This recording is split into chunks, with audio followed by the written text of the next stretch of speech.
So someone in the assembly says maybe there's a ghost there. Piggy took the conch out of his hands. His voice was indignant. I don't believe in no ghosts ever. Jack was up to unaccountable and angry. Who cares what you believe, fatty? I got the conch. There was the sound of a brief tussle, and the conch moved to and fro. You give me the conch back. Ralph pushed between them and got a thump on the chest. He wrestled the conch from someone and sat down breathlessly. There's too much talk about ghosts. We ought to have left all this for daylight. A hushed and anonymous voice broke in. Perhaps that's what the beast is. A ghost. The assembly was shaken as by a wind. There's too much talking out of turn, Ralph said, because we can't have proper assemblies if you don't stick to the rules. He stopped again. The careful plan of this assembly had broken down. What do you want me to say then? I was wrong to call this assembly so late. We'll have a vote on them, on ghosts I mean, and then go to the shelters because we're all tired. No, Jack, is it? Wait a minute. I'll say here and now that I don't believe in ghosts, or I don't think I do, but I don't like the thought of them. Not now, that is, in the dark. But we were going to decide what's what. He raised the conch for a moment. Very well, then. I suppose what's what is whether there are ghosts or not. He thought for a moment, formulating the question. Who thinks there may be ghosts? For a long time there was silence and no apparent movement. Then Ralph peered into the gloom and made out the hands. He spoke flatly. I see. The world, that understandable and lawful world, was slipping away. Once there was this and that, and now, and the ship had gone. The conch was snatched from his hands and Piggy's voice shrilled. I didn't vote for no ghosts. He whirled round on the assembly. Remember that, all of you. They heard him stamp. What are we, humans or animals or savages? What's grown-ups going to think? Going off, hunting pigs, letting fires out, and now? A shadow fronted him tempestuously. You shut up, you fat slug. There was a moment's struggle and the glimmering conch jigged up and down. Ralph leapt to his feet. Jack! Jack! You haven't got the conch. Let him speak. Jack's face swam near him. And you shut up. Who are you anyway, sitting there telling people what to do? You can't hunt. You sing. I'm chief. I was chosen. Why should choosing make any difference? Just giving orders that don't make any sense? Piggy's got the conch. That's right. Favor Piggy as you always do. Jack. Jack's voice sounded in bitter mimicry. Jack, Jack. The rules, shouted Ralph. You're breaking the rules. Who cares? Ralph summoned his wits. Because the rules are the only thing we've got. But Jack was shouting against him. Bollocks to the rules. We're strong. We hunt. If there's a beast, we'll hunt it down. We'll close in and beat and beat and beat. He gave a wild whoop and led down to the pale sand. At once the platform was full of noise and excitement, scrambling, screams, laughter. The assembly shredded away and became a discursive and random scatter from the palm to the waters and away along the beach beyond night sight. Ralph found his cheek touching the conch and took it from Piggy. What's grown-ups going to say? Cried Piggy again. Look at 'em. The sound of mock hunting, hysterical laughter, and real terror came from the beach. Blow the conch, Ralph. Piggy was so close that Ralph could see the glint of one of his glass. There's the fire. Can't they see?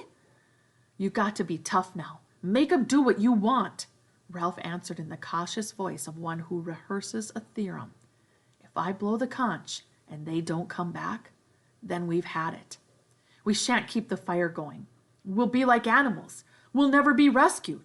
If you don't blow, we'll soon be animals anyway. I can't see what they're doing, but I can hear. The dispersed figures had come together on the sand and were a dense black mass that revolved.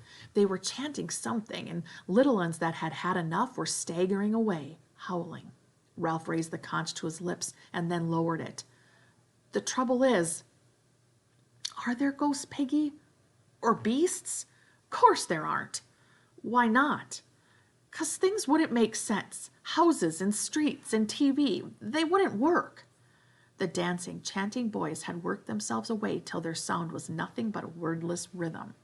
But suppose they don't make sense. Not here, on this island. Supposing that things are watching us and waiting. Ralph shuddered violently and moved closer to Piggy so that they bumped frighteningly. You stop talking like that. We got enough trouble, Ralph, and I've had as much as I can stand. If there is ghosts, I ought to give up being chief. Hear 'em? Oh, Lord. Oh, no. Piggy gripped Ralph's arm. If Jack was chief, we'd all have hunting and no fire. We'd be here till we died. His voice ran up to a squeak. Who's that sitting there? Me, Simon. Fat lot of good we are, said Ralph. 3 blind mice. I'll give up. If you give up, said Piggy in an appalled whisper, what had happened to me? Nothing. He hates me. I don't know why. If he could do what he wanted, you're all right. He respects you. Besides, you'd hit him. You were having a nice fight with him just now. I had the conch, said Piggy simply. I had a right to speak. Simon stirred in the dark. Go on being chief. You shut up, young Simon. Why couldn't you say there wasn't a beast? I'm scared of him, said Piggy, and that's why I know him. If you're scared of someone, you hate him, but you can't stop thinking about him. You kid yourself he's all right, really, and then when you see him again, it's like asthma and you can't breathe. I tell you what, he hates you too, Ralph. Me? Why me? I don't know. You got him over the fire, and you're chief, and he isn't. But he's Jack Meridew. I've been in bed so much, I done some thinking. I know about people. I know about me and him. He can't hurt you, but if you stand out of the way, he'd hurt the next thing, and that's me. Piggy's right, Ralph. There's you and Jack. Go on being chief. We're all drifting and things are going rotten. At home there was always a grown-up. Please, sir, please, miss, and then you got an answer. How I wish. I wish my auntie was here. I wish my father... What's the use? Keep the fire going. The dance was over and the hunters were going back to the shelters.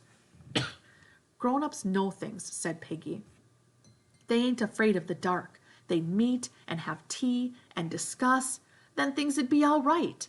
They wouldn't set fire to an island or lose... They'd build a ship. The 3 boys stood in the darkness, striving unsuccessfully to convey the majesty of adult life. They wouldn't quarrel or break my specs or talk about a beast. If only they could get a message to us, cried Ralph desperately. If only they could send us something grown up, a sign or something. A thin wail out of the darkness chilled them and sent them grabbing for each other. Then the wail rose, remote and unearthly, and turned to an inarticulate gibbering.